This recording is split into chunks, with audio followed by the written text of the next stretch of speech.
পেটে ভাত দেওয়ার মুরত নেই লাথি দেওয়ার, বিনা নোটিশে লাথি দিতে আসে। 55 বছর চলছে বাংলাদেশে। রাষ্ট্রকে আমি প্রশ্ন করি, আপনি আমার পেটে ভাত দিতে পারেন না, দিন শেষে কিন্তু লাথিটা দেন অলিখিতভাবে, বিনা নোটিশে। আপনার রাস্তা 55 বছর আপনার রাস্তার ফুটপাতে হকার কেন? পুনর্বাসনের চেষ্টা করেছেন, হকার পুনর্বাসনের চেষ্টা করার আপনারা উৎখাতের চেষ্টা করছেন। আপনাদের এই দূর খেলা চলছে। দিন শেষে আমি যদি 500 টাকার মাল নিয়ে আসি, বড় যেন 100-150 নাই 200 টাকা লাভ থাকে, ওইটাই দিন শেষে কিন্তু আমার সততা, হ্যাঁ, আমার পুঁজি। আমি কাউকে ঠকাই না, দিন শেষে কলমের খোঁচায় কোটি টাকা লুটপাট করি না। রাষ্ট্রের কাছে যদি আমি এখন লাখ টাকার ঋণও চাই, আমাকে বিনা সুদে ঋণ দিবে না। উদ্যোক্তা হতে বলা হয় রাষ্ট্র। আমি দিনে না খাওয়া দিনের উদ্যোক্তা, ঠিক আছে, দিনে খাওয়ার উদ্যোক্তা। রাষ্ট্র কি কখনো আমাকে দিয়েছে টাকা?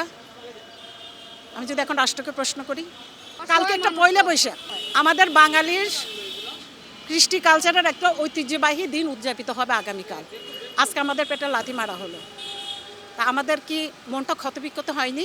রাষ্ট্রের কালকে এমন দিনে কি আমরা খুশি থাকবো? আমাদের তো আনন্দিত হবার কথা ছিল। অন্যান্য দেশে দেখেন রাষ্ট্রের এমন দিনগুলোতে, জাতীয় উৎসবগুলোতে সাপ্তাহিকব্যাপী অনুষ্ঠান হয়, তাদের কৃষ্টি কালচারগুলো তুলে ধরা হয়। এখানে কি সেরকম কোনো কিছু হয়েছে?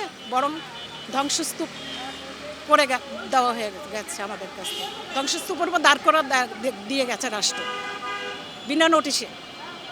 রাষ্ট্র বলতে পারতো এখানে উদযাপন হবে, কোনো দোকান হবে না, আপনারা 1 সপ্তাহের জন্য দোকান করবেন না। সেটা তো করা হয়নি। সকালবেলা আসলো, ব্যাস, কেউ বাঁচাতে পারলো, কেউ বাঁচাতে পারলো না। এই জন্য তো বলছি, আপনি হকার উচ্ছেদ করবেন, তাদেরকে আগে পুনর্বাসনের চেষ্টা করুন। আপনাকে যদি আমি প্রশ্ন করি, আপনার রাস্তায় কেন হকার, কি জবাব দেবেন আপনি রাষ্ট্র? 5 আগস্টের পরে এই দেশে কত বেকার সংখ্যা বেড়েছে। আগে তো বেকার সংখ্যা ছিল, ফুটপাতে লোক ছিল, তার সাথে কত সংখ্যা যোগ হয়েছে। আপনারা জেলা পর্যায়ে কেন কর্মসংস্থানের ব্যবস্থা করেন না? একজন এমপি মন্ত্রী বলতে পারবে তার কতজন এলাকায় আছে, বিনা কর্মসংস্থান আছে, পরিসংখ্যান আছে তাদের। জেলা থেকে কেন ঢাকা শহরমুখী? সব ঢাকা শহরের আশেপাশের লোকজন কেন? ঢাকা শহর উপর চাপ কেন? আপনারা 2-3টা জেলা মিলে একটা ইন্ডাস্ট্রি করছেন, দেখাতে পারবেন? এত হকার কেন ঢাকা শহরে? আমাদেরকে যে হকার বলা হয়, হকার জীবন কি খুব ভালোর? বলেন ভালো? রোদ, এই যে সামনে বর্ষাকাল আসতে আমাদের ব্যবসা নাই, যা ব্যবসা করবেই 5 কি 6 মাস, এটুকুই আমাদের পুঁজি। খবরের কাগজ, নিখাত, নির্ভীক, নিরপেক্ষ।